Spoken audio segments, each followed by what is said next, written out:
The Duck River Estuary, a beautiful part of the northwest of Tasmania that has an important ecological and economic role. Oysters are grown in the tidal waters, and the estuary contains important feeding grounds for migratory wading birds.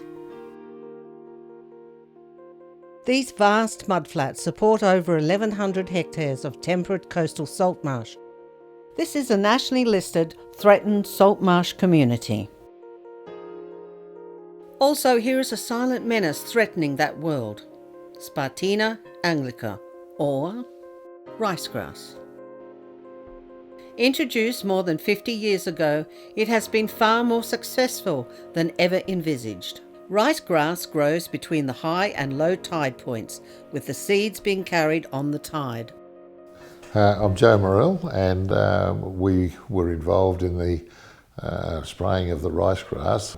We only did it for those first couple of years where there was a major attack on the ricegrass. Other areas in Tasmania, like the Rubicon, the Tamar, are the major infestations in Tasmania.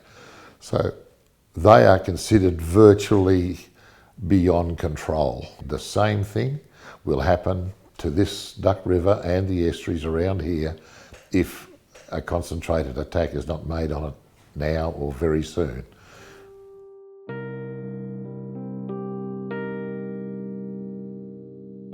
This may look idyllic, but almost all of the green vegetation at the edge of the river is ricegrass.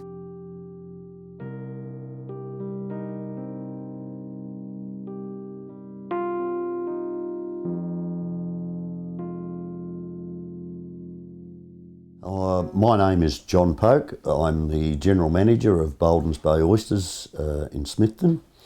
We've been farming oysters in the Duck River Estuary since 1979.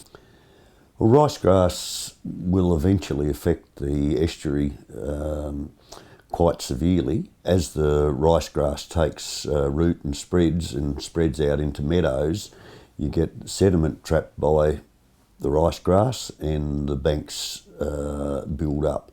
That will reduce the volume of water that can be exchanged in the river on the tides, and we'll see the meadows creep in, so as we've just got a small access channel, and that will also reduce in depth, which will prevent our vessels from moving up and down the river on the tides. Ricegrass affects more than just the tidal flats. The ricegrass will have a significant impact on the wading birds that finish up here after many thousands of kilometres of travel. My name is Hazel Britton, and I'm the coordinator for the Northwest Tasmanian Shorebird Counts. The Duck River Estuary is part of the Robbins Passage, Boulanger Bay Important Bird Area. It is the most important area for migratory shorebirds in Tasmania and is at the end of the East Asian Australasian flyway.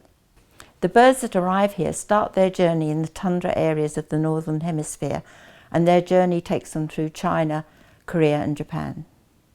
The Australian government has international agreements with China, Korea and Japan to protect this habitat. The birds need to feed intensively to recover from the thousands of kilometres that they have flown.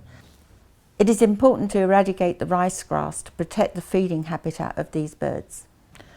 If the ricegrass has overtaken their feeding grounds, they will be unable to store enough energy to sustain them for the return journey.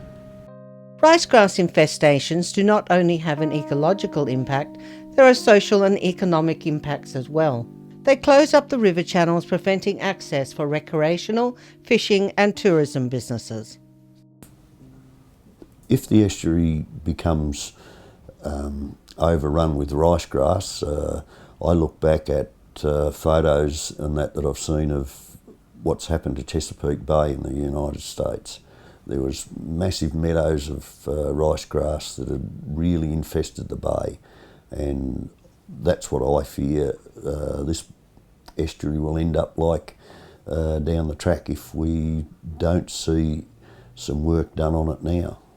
The impact that I fear is that The volume of water that is exchanged in the bay will decrease. That will decrease the food availability for our oysters, will mean a reduction in stock carrying capacity and eventually a loss of jobs.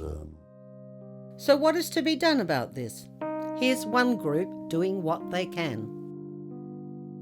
I'm Sue Jennings from Circular Head Landcare Group, and I'm the coordinator of the ricegrass eradication program in Circular Head. Our group formed about 5 years ago, and we were looking for good environmental projects at that stage. Some of our group also do the wader bird counts, and so we were aware of the issues with ricegrass on the mudflats. We think we can make a difference here. Ricegrass has been planted around the state, and this is the last area where it's actually considered eradicable.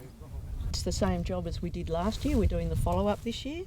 So we've got the maps of where you sprayed last year, and we're going to concentrate now just on this little area here across at the crossing. The mobile number here of the landholder.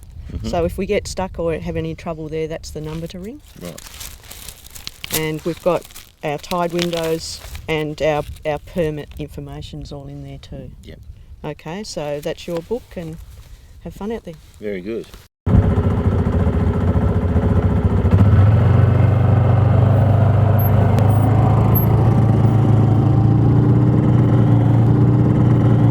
There's a number of methods of getting rid of ricegrass. When seedlings are very small, you can pull them out and collect them and take them away. But as they get bigger, they grow with big, long roots, and the most effective way of actually removing them is to spray them. So we get a spraying operation together, which is tide dependent. It can be quite difficult because Circular Head is quite windy. So you can start off nice and calm in the morning, but by the mid-afternoon the weather's come up and it's too windy to spray. It's also very boggy on the mudflats. A lot of the places where the small creeks come out onto the mudflats can be quite boggy for the quad bikes. Circular Head Landcare Group works with the oyster farmers to negotiate windows for spraying during their summer harvesting season.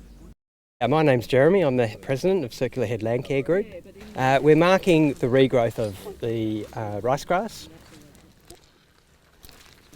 So after the contractors have been through, we end up with some regrowth, which is just little tiny guys like this. So if we leave them, in another few years, they'll just be back to where we started.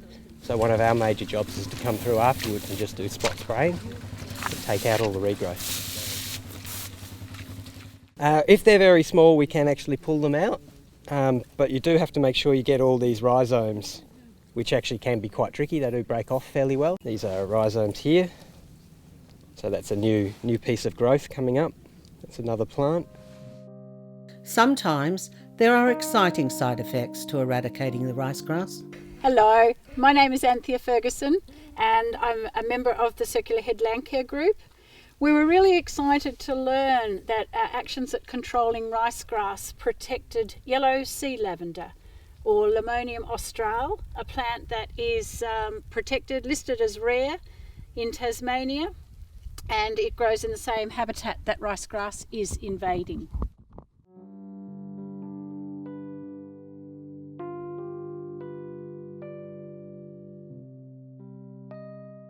This is an area called Kantara where we've negotiated access with the landowner down through his paddocks. Our spray contractors came here last year for the first time. Primary control is often large-scale spraying over a wide area. The herbicide we use is very effective as it sticks to the ricegrass quickly and does its job before the tide comes in. It's a grass-selective herbicide and doesn't harm the native saltmarsh plants.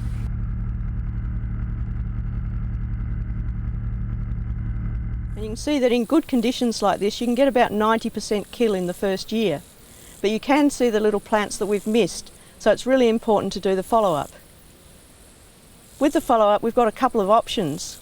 We can either get our spray contractors to come back and follow up the areas they did the previous year, or in areas where there's not too much, we get our own Landcare members to come down with knapsacks, depending on the size of the problem.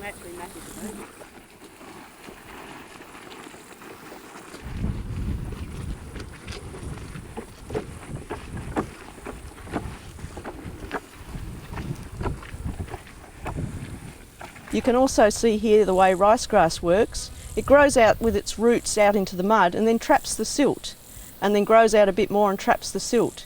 So you can see the area that we sprayed last year is actually built up with mud, and the stalks you can see are the dead ricegrass stalks. You can also see areas where the native salt marsh is coming back in amongst the ricegrass that's been sprayed. It hasn't been completely smothered out here yet, so when we give it the chance and give it a bit of light, it comes back. This is the 10-year program to eradicate ricegrass in our area, and at the moment we're running with just a Landcare group of volunteers. We've been lucky over the last 4 years because it's a good environmental program.